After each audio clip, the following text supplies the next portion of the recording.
All right, everyone, welcome to Strictly Sports. I am Jacob Browne. Today is episode 6 of Strictly Sports. Today I'm joined, as always, by my co-host CJ Ure, and today as guest JP Acosta. We're here after a month-long hiatus of Christmas break. It was a great Christmas break for all of us. FAU won a bowl game. FAU hired Willie Taggart. There's a bunch of college football stuff going on, NFL going on. We're going to get into all of it today, but let's start with the FAU bowl win over SMU. And I think people forget, guys, SMU was a number 15 overall opponent at one point. How big is this win for FAU, CJ? It's a massive win. When I think of the SMU win, I don't think of it as we won the Boca Raton Bowl. I think of it as we won a game against SMU. I don't look back on that game, and I'm never going to say, remember that one Boca Raton Bowl game? It's going to be, do you remember the SMU game? We came out, we flat out pummeled them. SMU got a few points there in the second half, I believe. It was kind of a runaway victory anyway. But if I'm not mistaken, the score was 41-24? 52-28. 52-28. All right, that's incredible. So, biggest takeaways for me. The boys clearly wanted to show the world that they were going to get a win without Lane Kiffin there. Yep. All right, and I know all the guys lobbied for Glenn Spencer, so it was nice for them to come out and win while he was the head coach. Takeaway here is no Harrison Bryant. There was about 5 or 6 other starters that weren't even playing. Some of them draft stock kind of things. Some of them grades things. And I didn't see a lot of SMU guys that were like impact players that were sitting out on the SMU sideline. So that just shows that our second unit can play against that conference that every student at FAU wants to be in, the AAC. SMU was their second best school, third best school this year, behind, let's say, Cincinnati and Memphis. I would say SMU is better than UCF this year. UCF kind of had a weird year, but it's big for the school in the fact that we beat a team that was ranked pretty high and showed them that, that UConn opening is there. Consider us. Kind of deal. So that was for me, just PR-wise, and the ABC time slot was huge. There was millions. I think it was double-digit. It might not have been double-digit millions of people who were on the channel at once, but I don't know what it was. But it was a great day for FAU. Well, yeah. I mean, nonetheless, regardless of how many people it was still on ABC, still a nationally televised game, which is huge for FAU to get on that pedestal. And when you think about it, you look at the AAC right now and you look at Memphis, like you said, CJ, Memphis, UCF, all these teams. I think FAU can compete with that level of competition. I think when you look at the Conference USA and you see the Marshalls and the Southern Misses and Western Kentucky, I think FAU is above those other teams. And we've also discussed this too on prior episodes. In order to move up conference, you have to be there in the other sports. And at the time, I didn't have the correct assertion of what FAU sports was in. FAU Hoops is there. I think FAU Hoops could totally move up to the AAC. I think baseball has been there for a while in terms of talent. They play FSU every year, Miami every year, Florida every year, and they beat them a lot. And so now you look at football, and now they're getting there. They're getting big-name head coaches. To me, the whole school is ready for an upgrade in conference. Real quick before JP goes, over break, I had a lot of debate with some of my buddies from FAU. Some of them have graduated. And we were just talking about it in a group chat about moving up into the AAC. And I had this, I had always said every sport's ready, minus basketball. Basketball's come on in recent weeks, and I think that they could very well be a bid to the March Madness this year from Conference USA. There's a few really good teams from Conference USA that people don't give credit to, but regardless, I think FAU will be right there for a bid. And we've gone to UCF and beaten UCF. Right. We went to Ohio State my freshman year and beat Ohio State. The talent, it's for all sports, the talent is completely there. Baseball can play in any conference in the country. The baseball team's incredible. Yep. And football is more than willing to make the next step. They're better than some Power 5 schools that are out there. Well, Lane Kiffin was going to go to Arkansas. I think FAU's better than Arkansas. Yeah, yeah. They had a much better win percentage against Conference USA teams than Arkansas did. But for me, what's going to hold FAU back right now is the alumni support and the fan base. The AAC would like when they're going to look at a team, they'll say the flashy team school to replace UConn in the AAC for all the sports would be FAU, for sure. But the safe bet's probably going to be in Marshall, because Marshall's been in the Conference USA for a while. They have the fans. Tough, though. That would be really tough. They have the fans. They've got a great stadium. Yeah. They sell out a lot of their games. Yeah, we don't. We don't, and we're in Florida. And if you look at that, you should probably be saying you should probably get more people into the stadium than that. What do you think, JP, about FAU moving up in the conferences? Well, I think it comes with a few positives and a few negatives. Looking at this SMU FAU ratings, it looks like they pulled in a 1.3 rating and 1.99 million viewers watched that game. Yeah. It's not a ton, but it's a good amount. It's still really good considering it's the Boca Raton Bowl. Right. But I think FAU could stand the move up because I think that FAU is one of the better teams among the group of 5, and they consistently get all the good recruits and some of the good recruits in Florida, and they bring in big names. Now, the only question I'd have is, are those big names because of the coach, or are they because of the players that play? Because if you look at all the promotional things that were sent out on like national TV for FAU versus so-and-so, it was never a picture of like Chris Robeson or Rashad Smith or Harrison Bryant. It was Lane Kiffin and Florida Atlantic going up against Shane Buechele, the SMU quarterback, going up against SMU. It was always Lane Kiffin versus so-and-so. Now that he's not here, is it going to be Willie Taggart and the Owls, or is it going to be Chris Robeson and the Owls? You have to put more of the emphasis on the players who are playing. So that's where I think FAU is kind of lacking. I think they're also lacking in attendance, and that's because we're in Boca Raton. This area was never meant for football. FAU was built like, you can't compare it to schools like Florida State or Florida, because University of Florida, Gainesville was built around the University of Florida. The city was built around the campus. Well, for me, I think there's so much potential here for every game to be a sellout. Asking for even 20,000 people to show up when you have a school population of online is listed as above 30,000 students. Some are online, but they're enrolled as FAU students.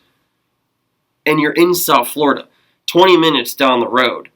You're really close to the Dolphin Stadium. But that's the biggest thing. There's football fans all around. It has nothing to do with the area, in my opinion. It has to do with the school's still young with the alumni base. The program is unbelievably young. And we don't, Willie Taggart's first home game next year is against Stony Brook. Stony Brook. That's another thing. Like, you got to get people in here to sell tickets. I'm very excited for the USF home game. Oh, Glenn Spencer comes back, Charlie Weiss. I think it has potential to be a sellout. Absolutely. Willie Taggart's game against his former team, bunch of alum from USF and students are going to ride down for it. But that's who you need to be playing. But that's every the thing. home Like, game. you're right. Like, when I drive past FAU Stadium and I look at that sign and that's posted on the stadium, and it's like our home opponents this year. I look at that sign every year and I'm like, who cares? But that's the biggest problem. If we try to schedule all these teams like UCF and South Florida, you're opening up a Pandora's box for us to get our butts kicked at home like we did against UCF this year. Yeah. I'm not saying it's going to happen with South Florida. I think we're going to beat South Florida at home next year. But asking us to schedule, they almost had, I think FAU almost scheduled a home-and-home with Florida for, the next couple of years. Personally, that'd be great for exposure, but is that exposure in the right way? Yeah, you're just giving yourself a lot. I don't want a home and home against Florida. Yeah. It'd be, and I don't mind going to, but I'm excited for the 2021 game against UF because I like FAU as an upset team. That would be Robeson's 4th year at FAU. I don't like UF playing teams that are lesser schools because they never play to their abilities. Towson went into UF and for the first half was outplaying the Gators. Yes, the Gators pulled away in the end and won by a lot, but still, if an FAU even went in there and the Gators weren't on their A game, especially this year, FAU very well could have won. But I'm not saying about even the performance. You asked for a UF to come in the stadium here. There won't be a single Owl fan. Seriously, they will sell out. They will sell out immediately. But my biggest thing about FAU is, can you market the players better? Can you get people to care? Because people don't care. There are not a lot of students here who care about football. And that's because we're in Boca Raton. We're 1.8 miles from the beach. Football is like third on things to do here. I think I don't think it's a football. I don't even think it's like people aren't interested in football. I think there's a plethora of people interested in football. But here's the problem. On Saturdays, when FAU kicks off, say they have a 3:30 game. There are football fans in the area that are sitting there and saying, do I go to the FAU game? I'm an Owls fan. Do I go to the FAU game? Sweat my butt off at the FAU game, right? Or do I stay in and on CBS watch Bama versus LSU? Or do I watch Auburn versus whomever? That gets into a bigger problem. That happened to me this year, actually. I went to the UCF game, and while I was sitting in the stands, I forget what games were on. I think it was Texas and Oklahoma was on that night, and then LSU was... LSU, Texas. That game was incredible. Right, and I missed it. Well, I didn't miss it because FAU was getting blown out at half, and then I left. And I was like, you know what? I'm glad I left because I didn't want to miss that big game. And so that's a problem, too. You're absolutely right. And I think this is also a problem with all sports. Now that there's the streaming era, the better option for all sports is to stay at home. Yeah. Because when you stay home, you get to stay in your AC, sitting on your couch. You can pause it whenever you want. You don't have to pay $20 for popcorn and a beer. You can just sit home with your kids and your dog and watch a game. Football attendance is still so unbelievably good for any like all the NFL teams, all the Power 5 schools. They're all getting like being at stadiums. I feel like even with the streaming era, being at the stadium and those crazy atmospheres is an absolute privilege. Right. There's nothing like it. There's two things. There's two things that FAU needs to do.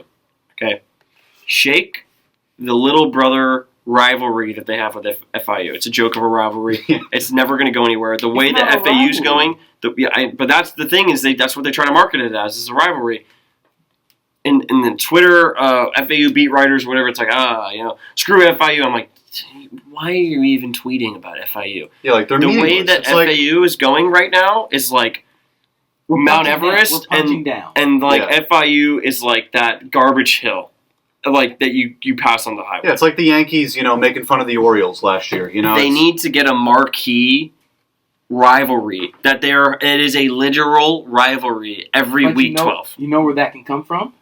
If they move up to the AAC. I agree. And make it UCF. I agree. UCF dropping South Florida and making FAU UCF. That'd be great. The rivalry. And I think if you're college, the war on I-4 is never going to change though. That's not going to change. If we have a set rivalry every single year, whether it's UCF week 8, and then every year it's flip-flop back home and away, I'd be the happiest man in the world. USF, happiest man in the world. It's got to be that. And they need 2 marquee home games a year, not just one. 2 marquee home games a year. And they need a signature win against a Power 5 school. Is what college is going to think about here is how much revenue can we generate from putting each team into the AAC. So maybe they're looking at it and saying, okay, is Marshall a grab on TV? Is FAU a grab? They have to think about ratings too here. It also depends on how good the team is that we're playing. Because it's great playing UCF. It'd be great playing UCF every year. But when UCF is consistently going 3-9 and 1-10 like they were a few years ago, nobody's going to want to see that game. So for me, I will say this right now, okay? FAU will have a really strong bid at that AAC spot if they go 11-1 next year. I don't even think it has to be 11-1. The Minnesota game, just win the conference again. Yeah, but it's just like you're sitting there, and if I'm the commissioner of the AAC and I'm on the board, and we're bringing on if it's between Marshall, FAU, and Louisiana Tech, let's just say it. Yeah. Okay. It's relevancy. Okay, it's what have you done for me recently? So if I'm an LA Tech fan, that's pretty recent. But if I'm an LA Tech and a Marshall fan, my argument is we have the alumni, we have the fan base, we have the stadium. Everyone comes. We don't have an issue with attendance, and it would only rise. But if seriously, as a commissioner of the AAC, I would look at FAU and I would say, I love your players, I love your program, I love your stadium, I love your new athletic facility, and I like how your school's on the rise. I love it all. You don't get any one of the games. But even if teams bring people to games, People aren't going to want to watch if the team isn't successful. We got 30,000 people for the FAU-UCF game, and half of them left at halftime. Not even half. Over half of them left at halftime. I mean, that was a slaughtering. And Kiffin didn't have the guys ready to play. Let's be real. Because they sucked.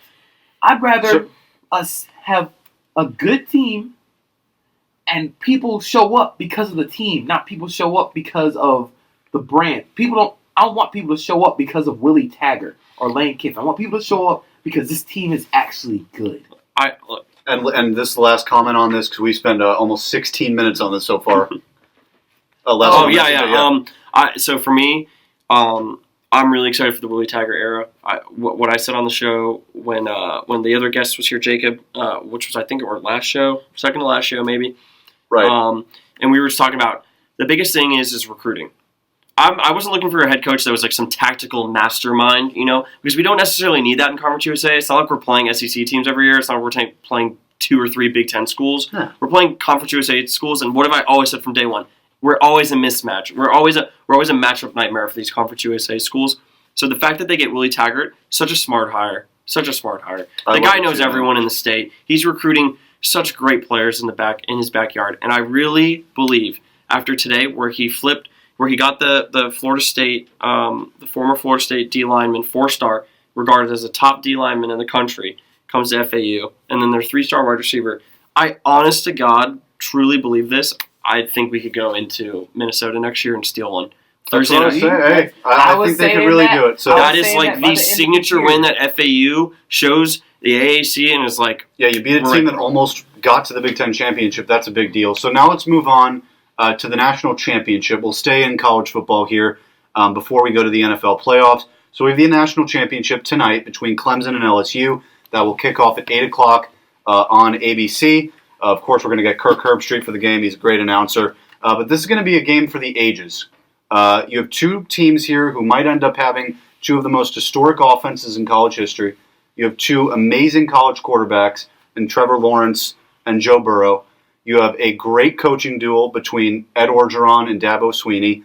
What else is there to ask for in this game? Now, I've been wrestling all day about who's going to win this game. Really, I'm actually deciding as I'm speaking right now because usually, I like to spitball. That's how I make my picks. It's the gut feeling. I think I'm going to go with Clemson, CJ. I've been thinking LSU all day. But then I think about Clemson. You go into that Ohio State game, and right when that Ohio State game kicked off, I sat back and I said, I think people forgot who Clemson was. Clemson has Trevor Lawrence. They've got the coach. They just won the championship. They were undefeated, and they had one mediocre game where they almost lost to North Carolina. Clemson's real. They ain't just win. They dominated. They beat the dynasty Alabama. That's not even a full. That's a year ago today that happened. That team is not gone by any stretch of the imagination. Now, the one thing that's concerning to me, LSU's offense has been incredible. Consistently scoring a ton of points. They were 53rd overall on defense, which I think is a little bit overblown because when you play SEC teams, it's hard to have a top defense. You're playing a bunch of top offenses in the league.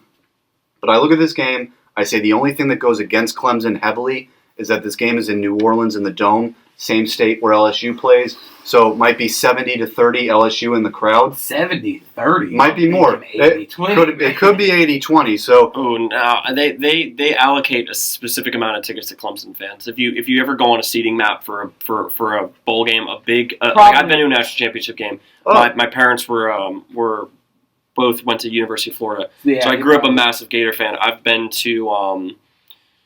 privileged to go to a couple bowl games. I was just at the Orange Bowl when they played Virginia. And then I went to a national championship game, Tebow versus Sam Bradford. All right. I remember watching So if you look at the seating chart so this is like good education for anyone who's going to end up listening. You look at the seating chart. A lot of websites will ask you, are you a Gator fan or are you an Oklahoma fan? So, you know what I'm saying? And there is like Oklahoma had, I would say 40 to 45% of the stadium, and then the rest was all UF. But it's going to be Clemson's got an unreal alumni fan base. They've got a fan base that didn't even go to school there. Well, not even alumni base, but it's the toughest place to play in college. LSU playing in New Orleans, that's a huge advantage. But in terms of the crowd, Clemson's going to have I think it'll be closer to 50-50 than you guys think. All right. Well, bottom line is I think Clemson's going to win. So what about you, CJ? Let's go JP here because I think he's saying LSU. I am going with the LSU Tigers. They're the team of destiny this year. What really scared me with Clemson against Ohio State was they went down early. I know Trevor Lawrence is a great quarterback. He's got that. You can't really describe it. It's like you're never down. You're never out of the game when Trevor Lawrence is in that quarterback. He's got that Deshaun Watson feel. Like the game's never too big. Yeah. But if you go down double digits to LSU, they will keep going. They will keep scoring. Look, we saw it against Oklahoma. They went up 49-0 at halftime. If you allow them to go up early, then this game might end up getting away from Clemson a little too early. I do want to see the coaching matchup between Joe Brady, the offense coordinator and passing game coordinator for LSU, against Brent Venables, my favorite defense coordinator in college football. He mixes up his looks. He mixes up 3-3-5, 4-2-5, and then Joe Brady coming from the Saints. He's unlocked that LSU offense with 5 wide sets, downfield passing game. I just think LSU's offense is going to be too much to handle by the end of this game. All right, so I have my reasoning here. I'm just going to get into it before I even make the pick. LSU has beaten this year UF, Auburn, Alabama, Georgia, and did they play Texas A&M? Yep, they beat Texas A&M. Texas A&M and they Texas beat Georgia. I said Georgia. And Texas. That's 6 teams that were all ranked. 5 of those teams were ranked in the top 10. They've got the best resume I've ever seen in college. Like I have never seen a resume like this in my life. I've been watching college football since the day I can remember. I've never seen a resume like this. So here's the thing. And then Oklahoma. Jesus, Oklahoma. They played Oklahoma. Okay. Yeah, that too. They didn't really play Oklahoma. They still played Oklahoma. They stomped Oklahoma. So they played. They just happened to be in the same place at the same time. That's 6 top 10 teams. A couple of them were top 8. All right, these were top 5. Jeez, at some point, you're gonna have a few slip ups. Okay, I can't even remember a game in which that Alabama LSU game was close. But when I was watching it, did I ever think LSU wasn't gonna win? No. And they were on the way. No. When I watched them play UF, that game was tied a few times. Did I ever think LSU was not going to win? No. When they were playing Auburn, did I ever think LSU was not going to win? No. When they played Georgia, game was never in doubt. That's actually a funny game, the Auburn game, because that's the only game this season that LSU's been held under 30 points. Interesting. So, quick side note on that. Auburn has the best D-line in the country. And they probably have the best interior D lineman in the country. Watch out for them next year, man. For sure. No, I mean, both those guys are going to the draft, I'm pretty sure. But, regardless. I don't know about best D-line in the country, though. We can continue. I'm getting called best D-line in the country. I'm still thinking. At some point, when you're playing, they're playing 8 teams that were ranked in the top 20. 7 teams were ranked in the top 10. So, I'm going to say this. It's going to be a shootout. Joe Burrow is going to show up to play. I think he has a turnover or 2 in the game. I think Clemson's going to be ball hawks today. Will that matter? No. LSU's still going to put up 40 points. 35 at the minimum. See, they're still going to put up 35 points. I'm giving the game to Clemson. Trevor, I think Dabo Swinney, you give that guy a couple weeks to prepare for you. He's going to be ready. There's a reason why this team won it last year. There's a reason why they're going to win it this year. Trevor Lawrence will outduel Joe Burrow today. He will have a game-winning drive in the 4th quarter, whether it's a field goal or a touchdown, to win it. Whatever the over is, which when we get to the betting part, I will say the over. It's going to be Clemson win today. Dabo Swinney, Trevor Lawrence. Book it. See, Book it. I really want to pick Clemson because you really have to trust a team that's been there before.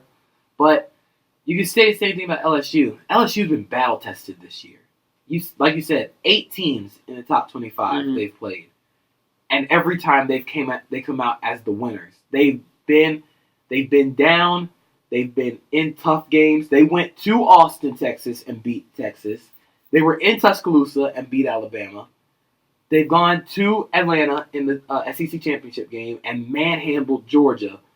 I just think, like I said, this is the team of destiny. If it's not going to happen this year, I don't know if it's going to happen for LSU. But this is the year. Their offense has been so overwhelming. I just don't think that Clemson can. You can't hang with LSU by outscoring. Well, the thing was, Ohio State was up how many points in that game? 16. They were up. It was 16-0. They were up 16 Well, points. and Ohio that's State the is point, an unbelievable football team, and Clemson you did say it. Right. It's hard to go down 16 to LSU, but they went down 16 to Ohio State. If you go just down good. 16 to LSU, you're going to end up being down 35 to LSU. Yeah, but they had Fields and Dobbins. I like Ohio State's defense way more than I like LSU's. But I like LSU's offense. Ohio State's defense isn't scoring points. They're the ones on the sideline when the offense is on Justin the field. Fields, J.K. Dobbins, they've got a plethora of wide receivers. They've got an unbelievable they O-line, scored a and lot they of points. played They well. blew out people. Clemson played well. I like Clemson tonight. Would you take Ohio State, Justin Fields, J.K. Dobbins, both phenomenal players. So you got Justin Fields, J.K. Dobbins, group of wide receivers. Heisman Trophy winner Joe Burrow. Blitnikoff winner Jamar Chase. Justin Jefferson. I forgot his name. You're forgetting Chase Young. Yeah, Chase Young on defense. They've got 2 top 10 picks on defense. Chase Young and Jeff Okudah. Like I'm talking, like and this their team. corner, yeah. It just seems like loaded. We forget LSU's defense has a bunch of talented guys there too. Derek Stingley, the best freshman cover defender. He might be the best defensive back in college football in general. Christian Fulton, who's one of the best defensive backs in general. Jim Thorpe Award winner Grant Delpit. Klavon Chaisson, he's coming back. You got the middle linebacker coming back for this national championship game. This LSU defense is talented. They give up a boatload of points. But give up a boatload of points. My biggest telling factor. 53rd overall in defense. 53rd overall on defense. Go look at what Ohio State was. We say they've given up a lot of points. They let Florida walk in their barn and score 30. Again, Florida's offense is horrible. Done for me lately? Georgia, 17. No. That's what we're saying. But like, you got to lose one of them, right? How do you go through that schedule and win all of them? Like that's that. The line. If they do that, that's the best season ever. If they run through that schedule and go undefeated, that they have a stake at best college season ever. Not best team. Like literally, best team. Best team. I think best team has been decided already, but this might be the best season ever. This would be the best season ever. Yes. All right. So that was great conversation about the NCAA championship again tonight at 8. So now let's move on to the NFL playoffs. What an interesting weekend, and not just this weekend, but weird. The weekend before, weird, right? The weekend before, with this, all these teams that we thought are going to win are out. Patriots out, Ravens out. So let's talk about that. Saints out. So let's talk about that Ravens game first, because I think that's the one that's on a lot of people's minds. Well, we got to get into the Tom Brady's out. Patriots dynasty. That happened before let's just Baltimore. talk about that first. So as a New York Giants fan, I'm absolutely distraught that the Patriots dynasty is over. Just to add in, the only 2 losses during that era were to my New York Giants, but that's besides the point. Tom Brady... Well, they lost to the Eagles. Right, they lost to the Eagles as well. So NFC East they had a lot of problems with. But Tom Brady... Yeah, the NFC East gave him some trouble. But listen, as long as the Patriots have Bill Belichick, they're going to compete. Do I think Tom Brady leaves? No, I do not. I don't see it. I don't see Robert Kraft letting his son go to another team. They love each other like family. Tom wants to be there till he retires. Unless Tom's like, hey, I need another championship and I would like to go somewhere else so that my haters can't say, oh, you only won because of Bill Belichick. Maybe he's thinking, hey, if I go with Frank Reich in Indianapolis and win a Super Bowl with that good roster of players and a bunch of draft picks and like $80 million in cap space, maybe he could win a Super Bowl with Indianapolis like Peyton did late in Denver. So that's could happen. I believe that this franchise is at a very pivotal crossroads right now, and it was always going to lead up to this. The luck was going to run out. They were going to let Brady go until the luck runs out. The luck ran out. So now you got to figure this out. There's 3 things that happen. There's 3 potential things that could happen here. Okay? I'm going to give you the likely one.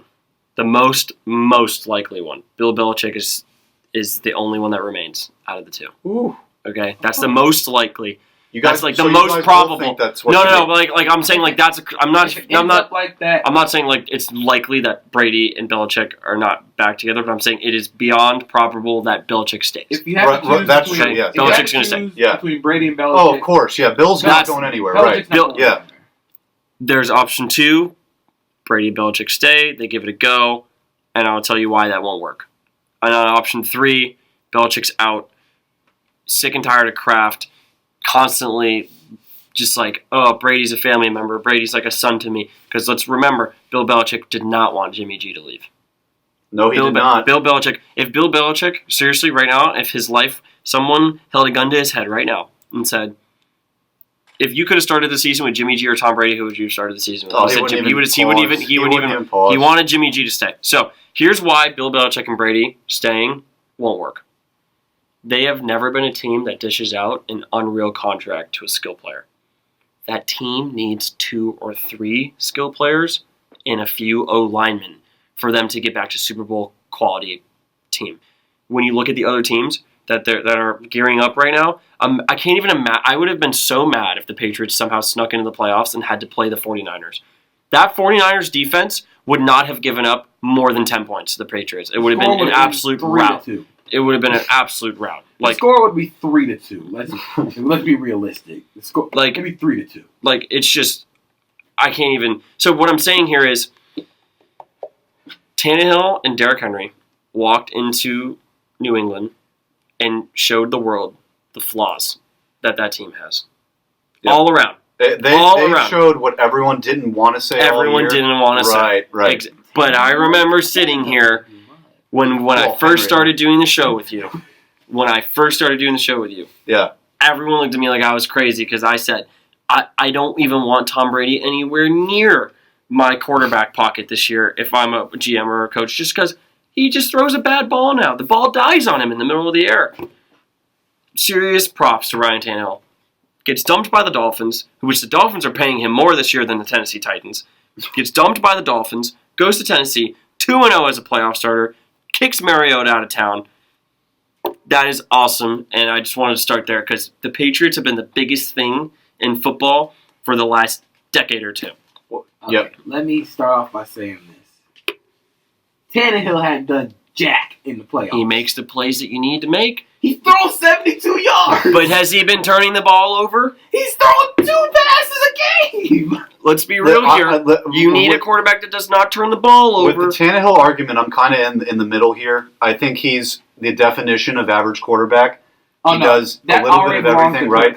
Well, of course, but you know what? I would take Tannehill. He's gruesome. Kirk Cousins is like viciously above average to the point that it hurts. I would. Now, I will pause on this, okay? I would even consider if Tannehill starts again this year, maybe even taking him over Kirk because Kirk doesn't win big games. He won 1 big game in his entire life. But anyway, so would you take Kirk considering that you have Genghis Khan in the backfield? Dalvin Cook had a great year. Well, I'm not taking. Tannehill Henry's the show.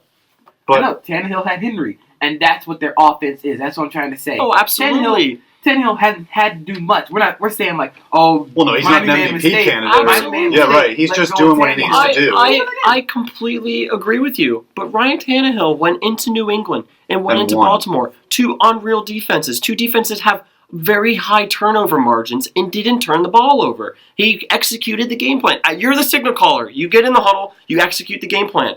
You get to the line. You execute the game plan. He's done it perfectly back-to-back games. He's had to do with the ball is down, set, hike, hand the ball to Henry, and get out the way. So you're gonna tell me that dime that he threw to Corey Davis, heck of a play, man. That was a good throw. He made the throws when he needed him to. That was pretty amazing. 1 of 8 passes. This is a guy that never played a playoff down in Miami. He has looked like I know he hasn't the dynasty, man. He hasn't not him, but Henry did. Derrick Henry did. Tannehill helped. But you get what I'm saying, though. I get what you're saying, but let's not give giving him credit. He's not an MVP candidate or anything. That's the story. It's the story. He was a Miami Dolphin, never played in the playoffs. He was a castaway. Everyone ran him out of town. You know what should be a bigger story? How Derrick Henry is literally running everything and everybody. I'm telling you, over. I was watching him, and I've seen some running back. You watch Zeke and Cook and all these guys, and even Henry earlier on in his career, you didn't look at him and go, "Wow." Well, once he turned it on this season, around when they got Tannehill, I started watching Henry break some of those runs, and you were like, "Oh my goodness, this dude is explosive." He looks better than some of those top tier running backs that we hear so much about. I mean, he's more explosive than Gurley by far. I think he's arguably right up there with McCaffrey. I think based on talent, he's right there with Saquon. I mean, you're talking about a guy who won a Heisman. This is no pushover. It just took him a little bit to kind of get in the rhythm of things at the pro level. But you look at this guy, he's totally carrying this offense. But if I look at them going into Kansas City, I look at Patrick Mahomes, and I say, it's over. I think the luck runs out for Tennessee, but I'm going to say this. Derrick Henry, if you are a running back in the NFL who is coming up soon on a year where this is a make or break year, a contract type year for you, he has completely revamped the payout structure for running backs. Oh yeah, he can show that you can it win was with a the running past back. 2 or 3 years was like you don't need to win with a running. You don't even need. You can have a running back committee, a couple pass catchers, a guy that's good for 3rd and 4s, 3rd and 3s, 2nd and 5s, a bruiser and a pass catcher. Derrick Henry has done the entire running back category a massive and that's favor. something, and we'll take a pause on this discussion because that's something that could actually branch off into a really nice segment. Is football changing? Are quarterbacks what you need to win, or running backs? I will have to It's say always about going to be that. quarterback, but Well, now of you course, can win but- with a running What back. I have to say about that is, even in the game against the Patriots, he had 204 total yards. The Titans scored 14 offensive points. Okay, It's not like true. they I were mean, so if they were leading facing to- maybe the Chiefs, it would No, be but blown out of that the water, Pats. What I'm saying is the Pats defense is very good. They were very good this year. They were the best Right. defense in the league this year. Yeah, but what I was going to say about Derrick Henry being on a tear, since November 10th against the Chiefs, he has had 188 rushing yards, 159 rushing yards, 149, 103, 86, 211, 182, 195. And in the last 3 games, he's had over 30 carries. That's It's a horse. It's a horse. Workhorse levels. But like CJ said, like you said, I think it ends Sunday. Yeah, you see Patrick Mahomes, man, and they literally, I mean, Oh you my watch some of those drives, God. man, they score in like 2 minutes. But anyway, Yeah, we well, didn't when talk we get about into the actual game. predictions, But anyway, so when we get into predictions. yeah, so let's just talk about the games themselves now. So what do we think about Baltimore being bounced out like this? I mean, my evaluation is this. I am not a Lamar hater. I don't want to hear anything from Lamar haters. Where have you been for the last 4 months? I haven't heard a word from any of you. Lamar Jackson is one of the most talented runners I've ever seen from a quarterback. I love watching him. He's talented. He runs all over the place. He makes nice plays. That's great. But sometimes you look around the league, and sometimes it's more about flash, and that doesn't always turn into wins. And I think you've seen that now. Deshaun Watson, maybe a little bit more flash than wins. You look at Lamar Jackson, maybe a little bit more flashy. He likes the big play, the running play. He likes to do the spin move or the dazzle. Maybe it's just about being poised and winning games and just getting down there and doing what you have to do. Now, I'm not saying Lamar Jackson's not a big-time quarterback. He had a lot to deal with in this game as well. His running back that he'd used all season was basically, I mean, let's just say it, he was injured the whole game. He was playing basically on one leg. They had other injuries as well. They were completely healthy going into the game, but then throughout that game they started picking up injuries. So there were things that were going on for Lamar that maybe he couldn't necessarily control. But I think the hype was a little bit overblown because if you are in that upper echelon of quarterbacks, like a Russell Wilson, who for the last few weeks has had to win with no running backs, 2 decent receivers, and no defense. Lamar Jackson, if you're going to be called into that Russell Wilson category, you need to win games like this. The only reason I'm not making a definitive claim on him yet is because it's year 2, and Russell Wilson is in year, 7, 8, 9. Russell didn't start turning into this Russell until year 3 or 4. So I'm going to give it time. Usually it takes quarterbacks in the NFL about 4 years to get there. So no final opinion on him, just be better in the bigger game, Lamar. Well, what I will have to say is Lamar Jackson had 500 total yards of offense. Yeah, but a lot of that was garbage time. A lot of it was garbage time, I will say. We can say that. So, but like Dak yards. But I will say what happened in that game was part Lamar Jackson and part the Ravens' game plan. The Ravens went away from their game plan way too early. Lamar Jackson at the end of this game, threw 59 passes. I think that's way too much. There's a stat. Quarterbacks not named Brady are 3-29 when they throw over 50 passes. Brady is 6-2, but he's Brady. You're not going to win throwing over 50 passes, especially when your game is so much predicted on the play action and getting the run game going.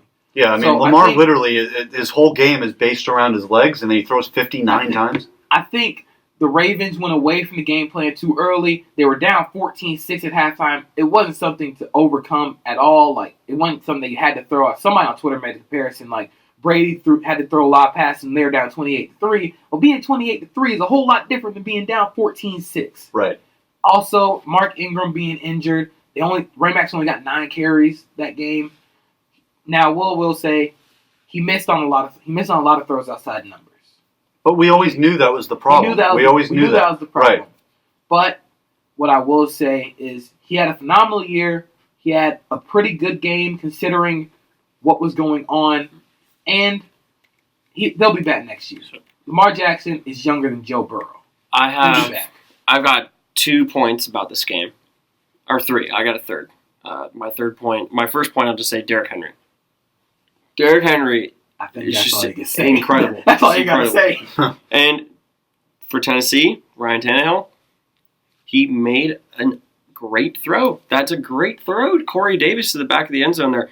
That's a throw he wasn't making in Miami. And for him to step up in Baltimore in the playoffs and just put him, he cold roped that football, just whipped it down the field. Great throw. Regardless, Lamar Jackson was robbed of an AFC Championship berth. Not by his players, by his coach. Yes. It is mind-blowing to me that the Ravens' drives ended in Tennessee territory. Here we go. They ended on the 36, the 31, the 4, the 18, the 31, the 15, the 16, and the 21. How many of those, they went forward on 4th down, and their 4th down conversion rating on Saturday was horrific. Kick a few field goals. Kick a few field goals. This is the playoffs. Normally, the Ravens are really good at that. They're really good at converting on 4th downs. They're leading the NFL on 4th down conversion. But in the playoffs, imagine 7 points at the end of the game. It changes the complexity because they can actually drive. That's shocking coming from John Harbaugh, who is an amazing coach. But they've been going for 4th downs all season. They were 0 for 2. So it's kind of like the Eagles situation. Sometimes the luck runs out. Yeah. Considering I'm just sitting there and I'm like, it's the playoffs. You gotta just win. Just win. Yeah, the coaches didn't help him a lot. And like I said, 59 passes is going to lead to a loss if you're not named Brady. So lastly, the last thing I was going to say was I agree with Lamar Jackson's the best running quarterback we've ever seen in the NFL. He's going to be the best running quarterback we will have seen in the NFL even over the next 30 years. Now, the season was incredible. The guy is incredible. But this further highlighted, I felt like the Titans did a really good job of making him throw the ball. He had to throw the ball 50 times. Lamar Jackson does not have the arm to where he's throwing 50 times and you're going to win with Lamar Jackson 50 times. And Lamar Jackson is the only quarterback in the NFL where if you ask the head coach right now, would you rather him run or throw? He said, I would love it if he beat us with his arm. Lamar Jackson, over the offseason, all you need to do is get yourself to the point where you are staying in the pocket more and beating people with your arm, so that will completely reopen your running game in games where you need to reopen the run attack. Because without Lamar on the ground, I don't really like that Ravens offense. And that's one thing that's very important about Lamar that I don't know if a lot of people know. He's one of the most coachable quarterbacks in the NFL. He will listen to advice. Mm-hmm. He will adapt his game. He's not like some of these guys with big egos that are like, nah, I'm going to do it my way. He will change his ways. And being completely honest, he didn't play that bad. No, it was not a bad game. He had over 500 all-purpose yards. He had a great game. Right. The receivers dropped 6 passes. That too. But so let's move on to other games here. So we got San Francisco beat Minnesota. I think we all knew that one, but how do we view San Francisco going into the NFC Championship game? Dominant. I like them a lot. They are dominant. Right. What they did to that offense, they suffocated them. They had like 180 total yards. Dalvin Cook had like 21 yards rushing. That's something you don't see. And after week 7, Cook did not run for over 100 yards. But also, what really goes unstated is the return of Quan Alexander and D. Ford, who had a sack. They had 7 sacks on Sunday, man. Like, this it's not team even is fair. scary. And it's not like Minnesota's O-line's bad. They're not. They're not a good that team. Bad.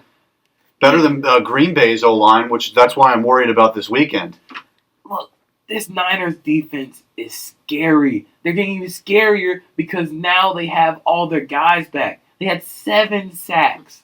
And by the way, so JP, you said this on Nonstop Sports, in week 1. I said this week 3. I said week 1 or week 3. I said the Niners will win the division and they are going to make a deep playoff run. And nobody believed me. No one. Nobody. I've been saying since we started the show that I had the 49ers in the NFC Championship. Yeah. Well, yeah. Zach and Sawyer said they weren't going to make it past wild card. Sawyer said they weren't before the season started. No, they said that was week 3. Week 3. Yeah. Oof. They said they weren't going to make. Sawyer said they weren't going to make playoffs. They said they're going 9-7. I'm like, all right, cool. Dude, look, they started off 3-0. This defense is built to win. You can't say that. That's the thing. No, but remember, Zach Weinberger was like, "Oh yeah, they started off 3-0 against mediocre teams." That's what they kept saying. They're like, "Wait till they play someone, man." Patriots split 8 straight mediocre. Yeah, right. This team is built to win.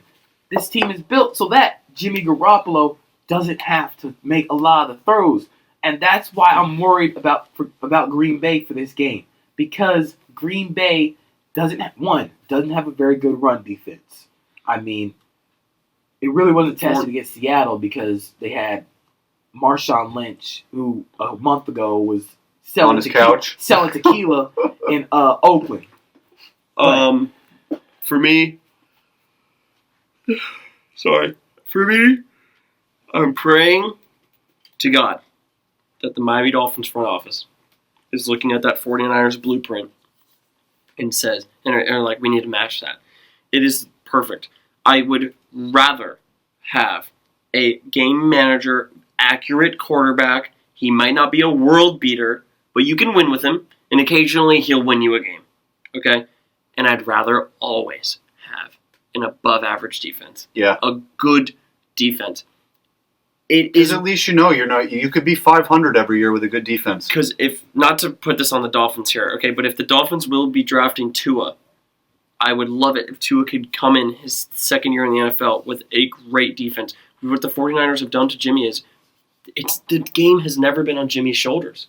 It's always been, well, I have a great defense. So if there's 3 minutes left on the clock here, 3 minutes and 30 seconds left on the clock, and we're down by a score, and I go out and screw up on a 3-and-out, I know I'm getting a that second my chance. defense is going to give me the ball back. That's the tough thing about Jimmy because, I rank quarterbacks all the time because, I get bored and then I like to rank stuff. So Jimmy, I always say, is he a top 10 quarterback? Is he top 15? Is he even top 20? Because, what is his value to that team exactly? Is he just the guy that throws the ball? I think Jimmy G's a top 10 quarterback in the league. Top 10? I don't know, man. He's fringe.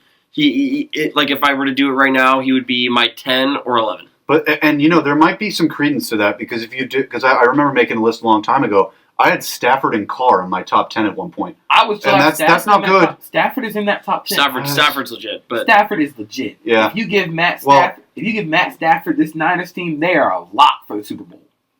And that's the sad thing about Stafford. I mean, that'll get into a whole other conversation. But the Lions don't give him anything, man. Do right by him. They don't run their organization correctly. But so those were the Saturday games. So on Sunday, the Chiefs beat the Texans by 20 after the Texans were winning by a lot. 24-0, right? 24-0. JP. Titans fans. The city of Houston, as of today. I'm reveling in this because as a Jags fan, I don't like you. Never will like the Titans. Seeing them up 24-0 and having to think about an AFC South championship game is going to end 10-7? No. But then the Chiefs turned on their controller. Yep. It's like this game reminded me of when you playing video games with your little brother and you let them get a head start. You play a little easy the first quarter. They up like 10-0, and then you go ahead and beat them like 90-10. This is exactly what happened. And the Chiefs, they make it look so easy because they were down 24-0. But nobody thought that they weren't going to come back. It was like, look, they blew a 24-0 lead. The game ended. They ended on a 51-7 run, and everybody's like, "It happens. So, it happens when you play." No, that's just normal, guys. Yeah. in that game, my biggest takeaway from that game was Houston does not have it in their DNA to go in and win a game like that. Or They've got the players, they've got the skill. they don't It's- win they road don't have a playoff coach. games. They It's- cannot but win on the it's- road. They don't have me, a it's coach. for me. Yeah. For me, it's a big culture thing over there right now. I think that organization and the people that are running it and the head coach are content Well- with winning the division in a crap division And winning a playoff and game then every winning year. one Well, playoff Yep. game. They get their home game, and And- then they're good. And for me, if I'm the Texans, I would look at Bill O'Brien and go, look, I'm sorry, but we're done here. You would We're be done. surprised to find out It's just that the head coach is Bill O'Brien. The GM is Bill O'Brien. well, He can't fire himself. Well, the owner has the owner. say over everyone else. Oh, look, but here's what I'm saying. It's a DNA thing with them. It's a culture thing. To be up 24-0, a playoff football team should not be giving up a 24. I don't care who you're playing. You shouldn't be giving up a 24-0 football lead. They invested 2 straight first-round picks into a trade with the Miami Dolphins with Laramie Tunsil. They're Didn't do not anything. drafting in the first round now.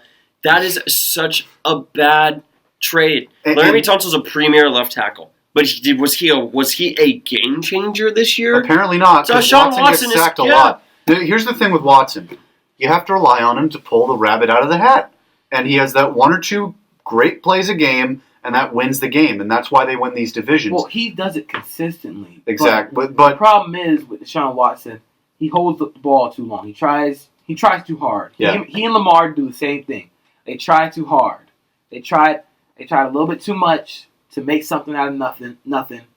And especially for Deshaun Watson because there's not much there. I mean, well, every time- they every got time- Will Fuller and every time- DeAndre Hopkins. I'm not talking about the players on the field. Okay. Every time they go out on the field, he has to play with the arm behind his back because of Bill O'Brien. Because he doesn't have the offensive skill set. He doesn't have the offensive play calling to help Deshaun Watson at all. And if I'm a Texans fan, it's 24-0, you lost to the Chiefs, I wouldn't be as mad because the Chiefs are like the Warriors of the NFL. Leads can evaporate just like that.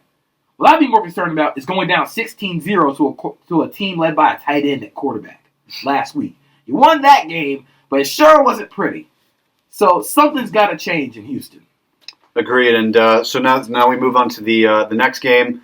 Seahawks and Packers. I think we already touched on this. Enough. A little bit. Yeah. But Green Bay is going to go in. We've talked about Green Bay and San Francisco. That's going to be a great NFC Championship game this weekend. And then, of course, we're going to have Tennessee and Kansas City as well this Sunday for the AFC Championship game. So now we are going to move. Do you want to do previews with the betting?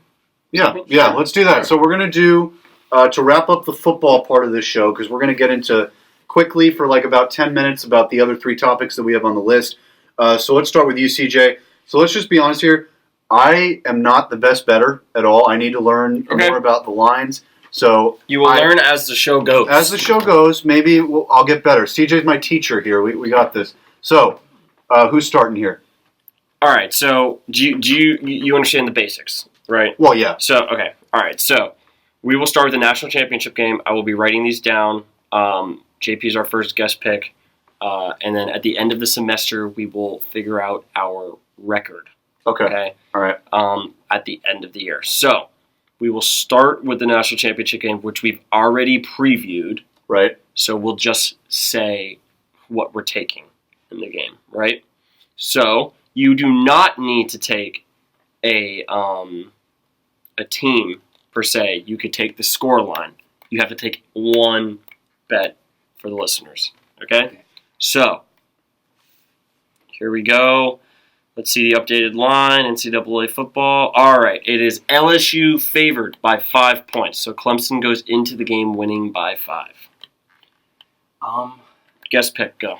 I'm going to go with LSU. Oh, sorry, hold on. And the score line is 67 in the game. 67 total points. You can take the over or the under. So you can either go LSU minus 5, Clemson plus 5, or over or under 67.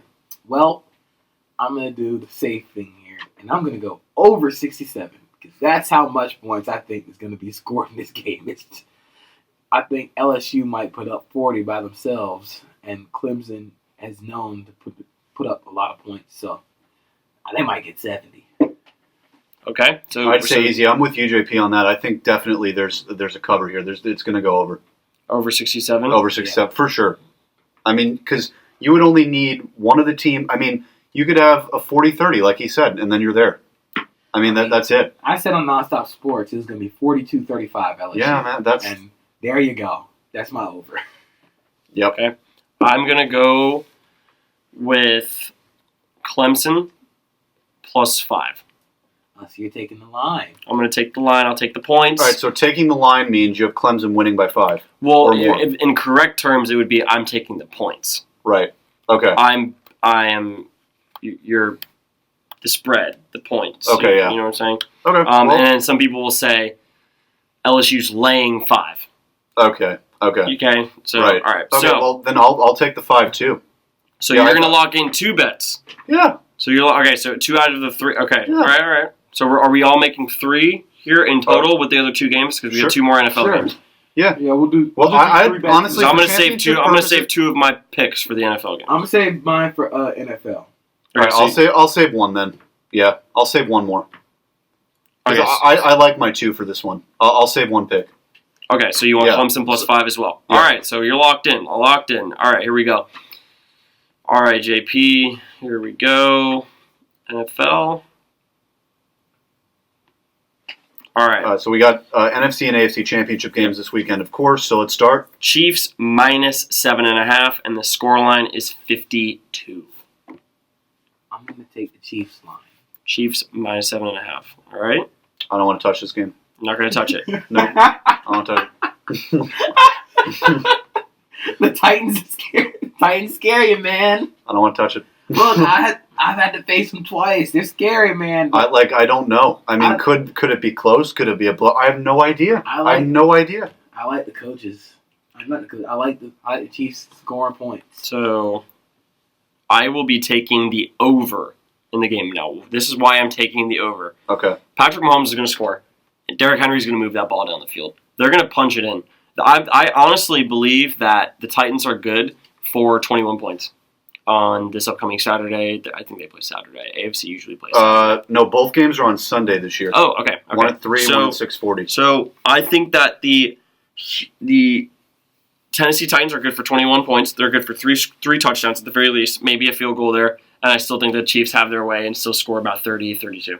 So that's what I'm taking there. The over of 52. Interesting. All right, so now Packers, 49ers. I guess I got to use one here. Yep. Yeah. So it's -7.5, San Francisco. Yes, -7.5, San Francisco. What's the over/under? If you're on ESPN, it usually doesn't show it on ESPN. I've got it on CBS. 45. Yeah. I wanted to do the under for that, but 45 might be a little low. Yeah, but you like that Kirk Cousins offense. They only put up 10. I know, man, but I was going to take the under, but it's looking scary, man. Yeah. You know what? Screw it. I'm going under 40, 45. Okay. We got under 45 for our final guest pick. I'm still deciding, guys. This is tough. This is very tough. You know, I'll go under. I'll go under. Because if San Francisco's going to win with their defense like we're saying, I mean, you'd have to think that's probably by multiple possessions. I mean, I don't know. And I think they would have to hold them to a few points. I don't see Green Bay scoring 25, 30 points in this game. I don't see that happening. Okay. I like your reasoning. Did you say over or under, JP? I said under. Because under 45. Okay.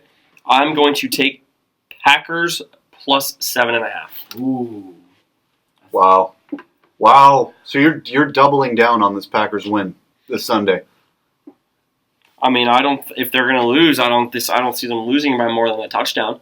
Because even if the 49ers were to win today by 7 points, I still win. True. Yeah. So we're all locked in here. But yeah, we should probably preview those 2 games real quick. Well, yeah. So I think when you look at the San Francisco Green Bay game, because we were talking about that one most recently. So I look at it and I say, look, you have San Francisco's defensive line against Green Bay's offensive line. And I think this is the most important part of the game, actually. I think it's more important than the quarterback battle because when you look at how San Francisco's defensive line dominated Minnesota's offensive line last week, they got to Kirk Cousins 7 times, like JP said. When you look at Green Bay's offensive line, it's even worse. It's even worse. And you have a less mobile, older Aaron Rodgers behind that offensive line. I'm not saying Aaron Rodgers is done. I'm not saying he needs to retire. I'm just saying he's not who he was when he was the guy that said, yo, we're going to run the table, and then they actually did. He's not that Aaron Rodgers anymore. He's not that bad man, as Stephen A. Smith likes to say. But I just don't trust Aaron Rodgers. Bad O-line, amazing D-line with a guy in Quan Alexander who's first-team All-Pro if he had been healthy all year. Pro Bowler for sure. You have D. Ford, Bosa, Richard Sherman. How do you stop that defense? And I understand. Green Bay also has an interesting defense. They picked up 4 free agents in the offseason. Not 4 free agents, but 4 pieces to that defense. Some were free agents and some were through the draft. But their defense depends more on the turnover. And I don't see San Francisco turning the ball over against Green Bay's defense. Jimmy's not the guy that's going to throw a pick in this game. I think that San Francisco sticks to the ground game. I like San Francisco in this game. So I'll tell you why I really like your under pick. Okay. Both of your under pick in this game. So when you think about it, the Green Bay Packers are going to go in with the game plan of we are going to stuff the middle of the line of scrimmage. Okay? Yeah. I don't like San Francisco running backs. They don't have any guys that I'm sitting there and I'm like, yeah, they'll run for 100 on Sunday. I don't even like any of them running for over 70 yards. So really at that point, if you are the Packers, you're saying we need to neutralize George Kittle. If they're going to beat us through the air, passing to Deebo Samuel and Emmanuel Sanders, I'm fine with that. Yeah. Okay? Yeah, let those guys beat you. And then on the contrary, the San Francisco 49ers defense, they ain't giving up much. They're not going to give up much at all. So that under is looking good. I actually believe it will be a low-scoring game. But I'm feeling like this game's going to come down to a fourth quarter clutch moment. Okay? If it is Jimmy G going down the field to set his team up in a position to win the game, I don't like the weapons he has on offense. Outside of George Kittle, I don't like the weapons. So say he needs ball, like say they need to get 40 yards down the field like within 30 seconds. Yeah, that's Aaron Rodgers. I don't like it. But if it's Aaron Rodgers in the 40, which I think this game is going to come down to a game-winning drive, or even a drive to push it to overtime, I like the Packers this weekend solely off the fact that I think the game is going to be really close. And when I pick a team, when it's going to be really close,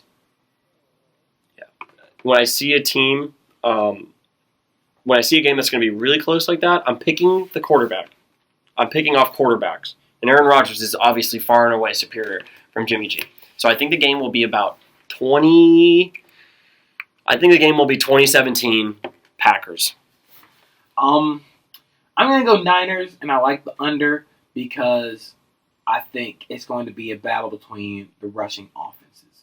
Green Bay is 4th in the NFL in rushing offense DVOA, but last week, Dalvin Cook and Minnesota Vikings, who were 10th in rush DVOA, were held to 21 yards total. Dalvin Cook had 9 carries for 18 yards. This 49ers defense is nasty. I can't choose against that defense, against what they're going to do.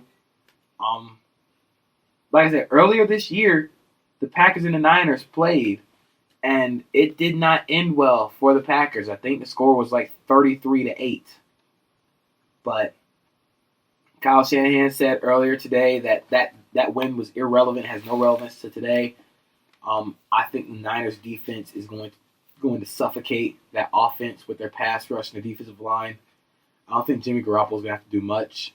And an underrated aspect of this game that's going to happen is Green Bay's middle linebackers aren't that great. They're not that great at covering tight ends and slot receivers. I think George Kittle is going to have a day because Kyle Shanahan is going to scheme up some options. They're going to get him open. And when he's in the open field, he might be one of the most dangerous tight ends, if not the most dangerous. I think he's the most dangerous player. I think he might be one of the most dangerous players in open space. I agree. I agree on that. All right, so those are our picks for that game. So now let's move on to the AFC Championship game, Kansas City and Tennessee. I'm going to pick Kansas City, and I think this is like a shorter explanation here. Patrick Mahomes. That's all I need to say. Explosive offense, Patrick Mahomes, they're going to win the game. And they're home. I think if there's any team that can beat the Chiefs, it's the Titans now. It's because of the way or San Francisco in the before Super we Bowl. came in here, they're a matchup nightmare right now just because of the way they're playing desperate defense. Right, because you don't know how to play them. You don't know is they're going to hold the ball for a long time. And you're not going to be able, your quarterback, your star players aren't going to be able to see the field. That's what they did against the Ravens. They did that against the Patriots. So there is going to be a problem to see, can Patrick Mahomes be on the field enough to get enough points? Right. But I don't think it's going to be a problem because I don't think Tennessee's going to score a lot. I mean, the 28 points against the Ravens, that was shocking to me. But remember, they scored 14 offensive points against the Patriots. I don't think... Look, I don't think 28 is enough to beat the Chiefs. I think Patrick Mahomes and this offense is going to come out firing, and I think the Chiefs are going to win it. All right. Before I get into this, I believe the Chiefs will win, and I'm excited for the Chiefs to win. I would love it. I'm a massive Dolphins fan. Outside of being a Fins fan, I'm a Patrick Mahomes fan. Okay, I want to see the guy, and an Andy Reid guy. I'm a huge Andy Reid guy. I want to see Mahomes and Andy Reid lift. If it's not the Dolphins coming out of the AFC, I'm okay with the Chiefs coming out of the AFC and winning it. There's something about that Chiefs organization. There's something about Mahomes, that Andy Reid connection. I would love it if they hoisted 2 or 3 Super Bowls in their partnership. Okay, I really like the Tennessee Titans to keep this game competitive for 3 quarters. Why? I hate the Chiefs defense. For some reason, outside of Sorensen and Honey Badger and Jones on the D line, I don't like them. Okay, it's gotten better. I'm a massive football guy. Football guy, and I don't like their linebackers. Defense has been one of the defense is just. I'm sitting there and I'm like, it's kind of like it's like a Big 12 team. It really is. It's like a Big 12 team. It's like a Pac-12 team too. You're just sitting there like, I know you're going to score 40 on me, but I'm sure I can score 40 too. Type deal. I think Derrick Henry is going to have the best game out of the last 2 against Kansas City. I don't like Kansas City against the run. I absolutely hate Kansas City against the run, and I love Derrick Henry running at Kansas City. They have a smaller defense too. If you watch Kansas City play, they're a speedy defense. They're a gang tackle kind of defense that gets, like they don't have any guys in that interior where I'm like, that's a bad man on the D line. Yeah, there's no one. And Derrick Henry is a bad man. Bad man. I think Derrick Henry is going to run for above $170. Ooh, he's done it. You know what? Is that even bull? It's not even a reach. All right, so we've already run over our normal hour, but I'm going to wrap up into the 3 final topics here that I wanted to talk about. Actually, NBA and NHL, I think we can save probably for next week, when we could talk a little bit more about NBA. Next week, we're going to have Mr. Mitch Rochelle back in as guest. He's going to be advertising the FAU Career Center once again, so he will be on next Tuesday. So that's one tidbit of information that I wanted to talk about here. So most likely, we will be shifting our show from Mondays from 4 to 5 to Tuesdays from 4 to 5 on FAUL Radio. As always, you can subscribe on YouTube, Strictly Sports with Jacob Browne. Just search it in the search bar. It's the first thing that comes up. Just wanted to add that in real quick. So, some of this breaking news came in while we were filming. The bigger parts of the story came in before we started filming. But just now we've learned about the bigger details. So I'll start with the story in total. So the Houston Astros were finally reprimanded today. The investigation is finally over. So I'm going to read real quick. I'm going to pull up the tweets. Real quick. I also, when you're done, I have some breaking news regarding the Yankees and cheating. And Oh boy. So surprisingly, you're going to enjoy that one. Oh boy. Everybody's got breaking news because I got breaking news too. All right, so I'm going to read Jeff Passan's tweet. And here's the thing, by the way, I don't know what the Yankee thing is about. I'm a Yankee fan. This will prove how fair I am. If the Yankees are caught cheating, I will be just as rough on them as I have been on the Astros. So, all right, so here we go. So, Jeff Passan, where's the original tweet here? All right. So that was the third one. All right, so Houston Astros GM Jeff Luhnow and manager A.J. Hinch have been suspended for 1 year after an MLB investigation found that the team used technology to cheat during its World Series winning 2017 season. Sources familiar with the punishment tell ESPN. He goes on to say, additionally, MLB will fine the Astros $5 million, which is the maximum amount of money that you could fine a team, and they will also take away their first and second round picks in the 2020 and 2021 drafts. So initially when I saw this, and by the way, no players were suspended. It was noted that although Carlos Beltran is currently the manager of the Mets, he was a player at the time that the Astros were cheating. So they could not do anything to Beltran. And in terms of the Astros situation, Alex Cora could not be reprimanded because what he's being investigated on is what he did with the Boston Red Sox, even though his name's all through the Astros report too. They just didn't have any direct evidence to suspend him out of this report in particular. So when I first read this report, I was like, okay, it's great that Hinch and Luhnow are suspended a year, but they should be gone from the league. The breaking news that I was going to give, Luhnow and Hinch were just fired by the Houston Astros. This is totally justified. To me, they should have been banned from the game, not suspended for a year. Both of them do not deserve jobs. Hopefully we don't see their faces near a Major League Baseball field for the rest of time. So that's all I'll say. What's the Yankee news? I'm interested. Real quick note on that, though. I totally agree with the head coach not seeing... Yeah, manager, the manager, I'm sorry. Yeah. The manager not seeing dugout for a long time.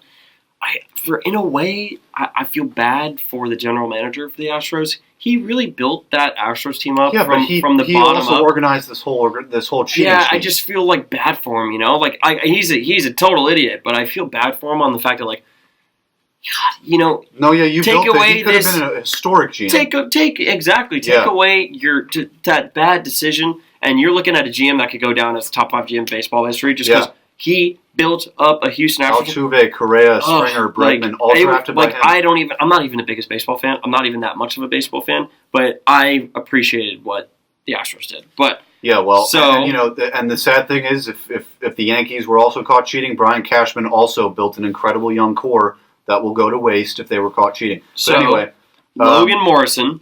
Oh, you saw this one? Logan Morrison. Oh, please. Logan Morrison, who played with the Yankees AAA for a minute this year, just called Rob Manfred's report fake news, said that the Astros' banging has been happening since 2014 and that he knows from first-hand accounts that the New York Yankees and the LA Dodgers also have used film to pick signs mid-game. All right. So, that's a player. That scares me. That scares me. That's a player saying that. Okay, so we can't just toss this out, but I will say this. Logan Morrison, if anyone knows him, in terms of, I don't know him personally, but I've known what he's done as a person.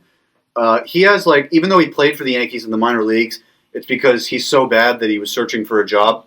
So Logan Morrison is a journeyman. He's had, one good year in his entire career. He had a really good year with the Marlins. He had a good year with the Rays recently, I thought. One good year with the Rays, and he was good with the Marlins about a decade ago. But Logan Morrison kind of likes to stir things up. When he wasn't chosen for the home run derby over Gary Sanchez, he complained about it. Who wanted Logan Morrison in the home run derby instead of Gary Sanchez? Okay, so Logan Morrison has been known to stir up the pot, let's say. Now, I will say that the Yankees have also been investigated in the past because of the situation with the Apple Watches. I think from 2015 with the Red Sox, both teams were in that situation where they were both developing. I don't know the full story, but both were involved in that. But if it's really true, if there's a report that comes out that the Yankees did this, and the Dodgers, now I have to question, okay, is it just that all the top teams are doing this now? Because if it's Astros, Dodgers, Yankees, those have been the 3 best teams in baseball. Well, the Red Sox, did you not see what came out about the Red Sox? And the Red Sox, sorry, I forgot about them too. So the 4 teams that have been the best, all of them are cheating? All of them? What does baseball turn into? All of them are cheating? They should give the Rays the World Series if it is true. Give anyone the World Series. This is ridiculous. So, I have a friend who's a massive Red Sox supporter. And hopefully Cora's fired And once he they is he is saying that this Red Sox investigation is going to be very, very, very serious, just as serious as the Astros. And he's saying, when they started all this, they were saying it's less than the Astros. So that now they're saying it's more, right? They're saying he told me, and he is like been obsessing over this for a few days now, and he's reading whatever he can read online, and he follows a few reliable sources. Says, I'm keeping my ear to the ground on the Red Sox media, and there are little seeds of a lifetime ban for Alex Cora. That would be insane. So what did he do that was worse than Hinch?